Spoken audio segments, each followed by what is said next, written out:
Welcome back to the TMR podcast. We are here today to review a very, very anticipated movie for me, which is No Time to Die, Daniel Craig's last outing as James Bond. So finally, I got a chance to see this movie, and I've been waiting to see this movie ever since I started watching Daniel Craig's James Bond in Skyfall. I think that's where I truly, embraced him as James Bond, or came to accept him as just James Bond, because before this, I sort of grew up in the era that had Pierce Brosnan as James Bond mostly, and he was my definitive Bond for quite a while. I wasn't in time for Sean Connery, Roger Moore, and so many others before. I think that was my parents' time, or so much more before that. But now, here with No Time to Die, this marks the end of an era for James Bond, because it's the last Daniel Craig film.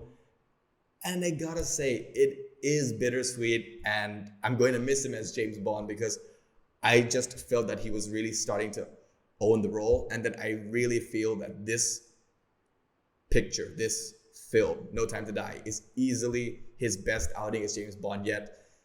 So without further ado, let's get into what I liked or what I didn't like about the film. Obviously, as I said, I started watching since Skyfall, so I might not have much background knowledge regarding Quantum of Solace or Casino Royale, but I do know the basics because I sort of skimmed it as a kid. Anyways, with Skyfall, that one truly caught me due to the risks it took, due to the cinematography. Everything was so good. With this one, I would say it's a very close second to Skyfall in all of Daniel Craig's films that I've seen, at the very least so far, with Spectre being the least enjoyable. I think that this one has a lot of good going for it and not much bad. So all in all, I think it's actually one of the better films I've seen this year, and it certainly did not, disappoint me in any way. First, the positives.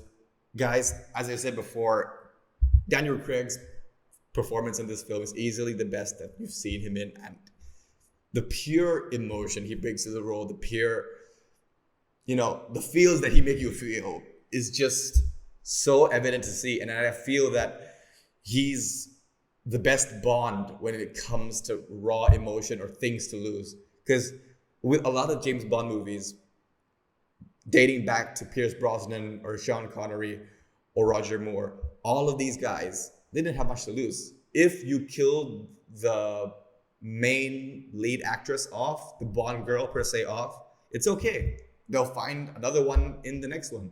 Or they'll just keep changing the role. There's no one universe, or there's no one long storyline as long as Daniel Craig's Bond sort of gave us. And with this film, you can see all of those stakes, and you can see all of that going to a head. And it's actually really good to see, and it's a very good conclusion. And I feel that not only are his emotional scenes great, or his emotional stakes good, I feel that he also really owns this role in a way that he does make some jokes in this film, and a lot of good one-liners are in there. He does really embrace, the Bond spy aspect, the interrogation aspect, because before this, he was a rather stoic James Bond. His facial expressions wouldn't move too much. But with this one, you can see everything. You can see his comedic timing. You can see his dramatic timing, his action set pieces. All around, I think Daniel Craig really made this movie, and overall, it's just his best performance as Bond so far. Well, not so far. It's his last performance, but yeah, too soon, I know. Anyways, other than that, I also liked all the supporting characters. A lot has been said about Lashana Lynch's character, the female James Bond. A lot of people were kind of nervous going into this film due to the political, I wouldn't say political, but the political correctness per se, from all the Twitter articles or the Facebook articles. And I gotta say, when you actually watch the film, it's not a big deal, like at all. It's actually very well done. And I feel that she's a very strong character in this film, and she's a very important character as well. I feel that even if she were to get the mantle of James Bond, or there would be a spin-off with her character and the rest of our characters, I feel that I certainly wouldn't be opposed to that at all. I think that she's a pretty kick-ass side character. And aside from that, I think the rest of the supporting cast was also good. Lea Seydoux, I'm pretty sure I butchered that name. I apologize. I do not speak French. And a few others. Ralph Fiennes, or the guy who played Q, sorry, I forgot his name.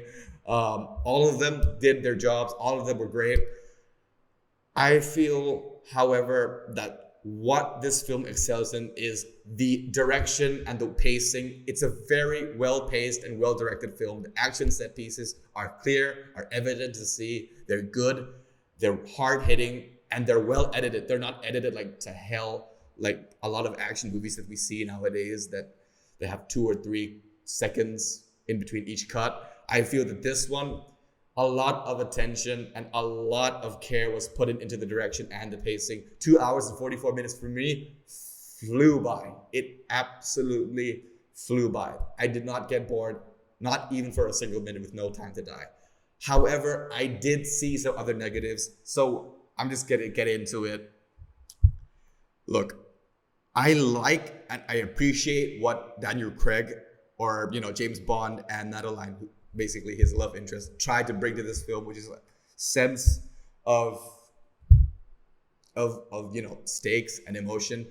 And I know that they sort of established their romance from Spectre, but the thing is, Spectre wasn't a good film. It was decent at best. It had its good moments, but the good moments of that film was never Madeline and James Bond's relationship. So I feel that with this film, it does try to build off on a lot of their relationship and a lot of their, dynamic.